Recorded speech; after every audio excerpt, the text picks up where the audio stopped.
Welcome back to the channel, and there's something rather different today. It's the Peugeot 208 GT.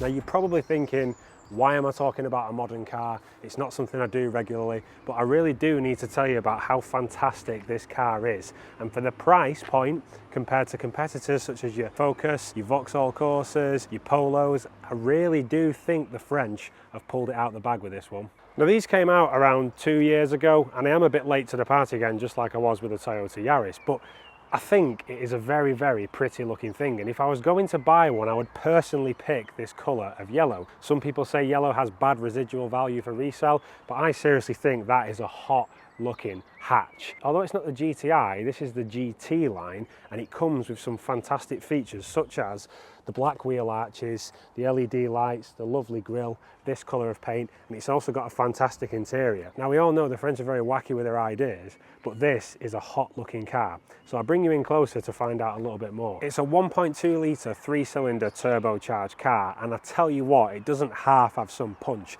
It's pushing out 100 horsepower, but because the car's so light and agile, you can really throw it about, and it is a nippy little driver, and I think it's a perfect car if you're 17 and you're looking to get something modern and you want something reliable. Now I do know you're probably thinking 3-cylinder turbocharged 1.2 litre, it's not going to have a lot of punch, but this engine does have a lot of punch, and it's also got quite a bit of grunt. And obviously when you purchase a GT model, Peugeot very kindly remind you it's a GT on the outside of the car, just so everyone else around knows that you've been good enough to buy the GT model.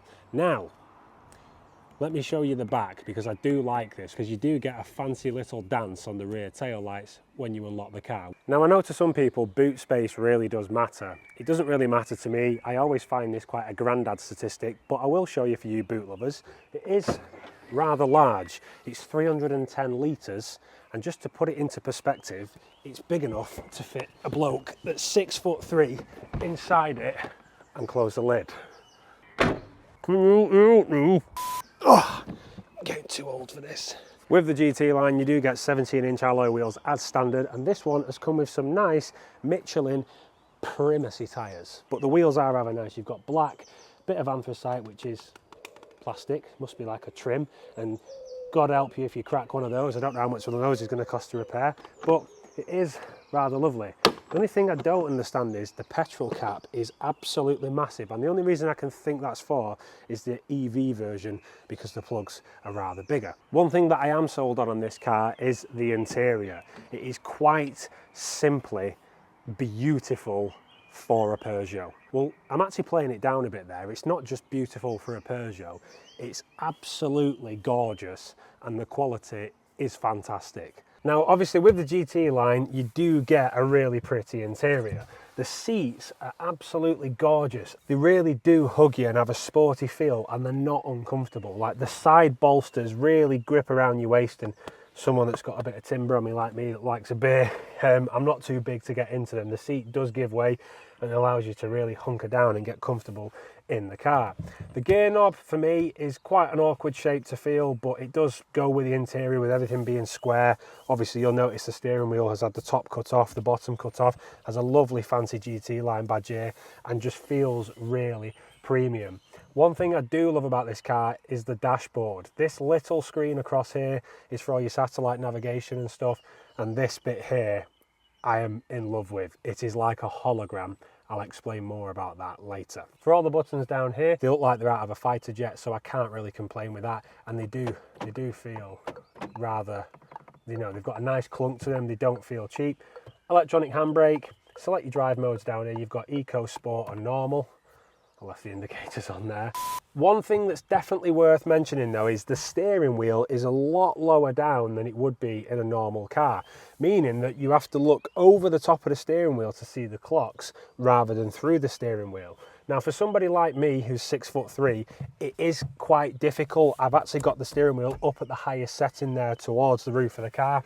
I can pull it down and pull it out, but even so, my knees do come quite close. But do you know what? I think I could live with my knees tapping the steering wheel every now and again, just for how pretty this interior is. So with all that waffle out of the way, how about we jump in and take it for a drive?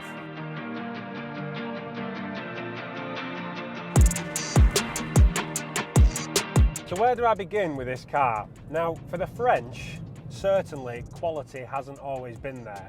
And when I mean quality, a lot of French cars are renowned with electrical faults, they tend to feel cheap, but Peugeot have really knocked it out of the park with this car. The build quality, I have to say, is very, very German.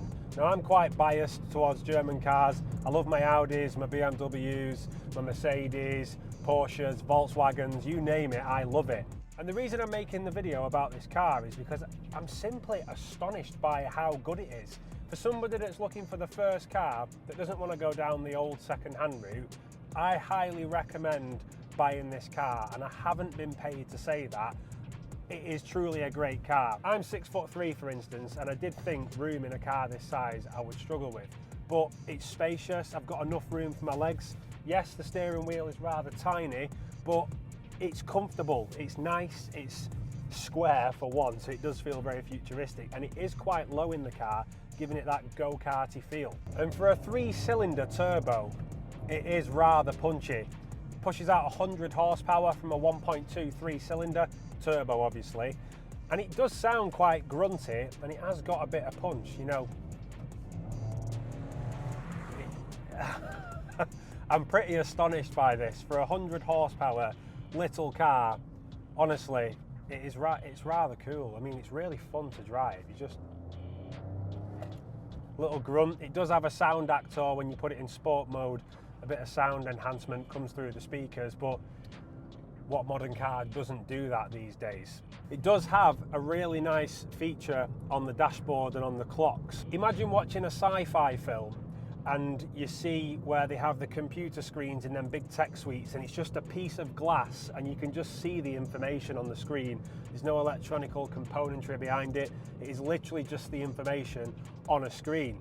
This is what this dashboard actually does. So when you look at it, it's displaying the speed, what road I'm on currently, where the satellite navigation is, and as I look through the speed, I can see the actual dashboard behind it, which is another screen. So it creates like this hologram mirror effect. And if I just press the drive button here to change modes, you'll see the little animation that comes up.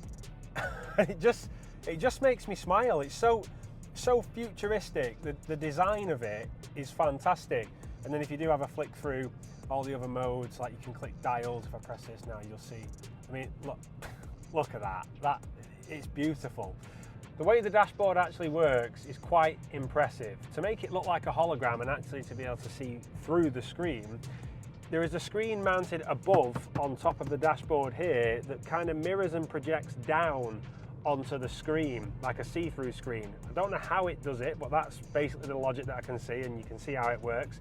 So if I wave my finger underneath, it does make the letters disappear. However, there is still a shadow cast on the screen behind, which I still just can't get my head around. Something I've not seen in cars before, and the French do have some very wacky ideas, and this seems to be one of them.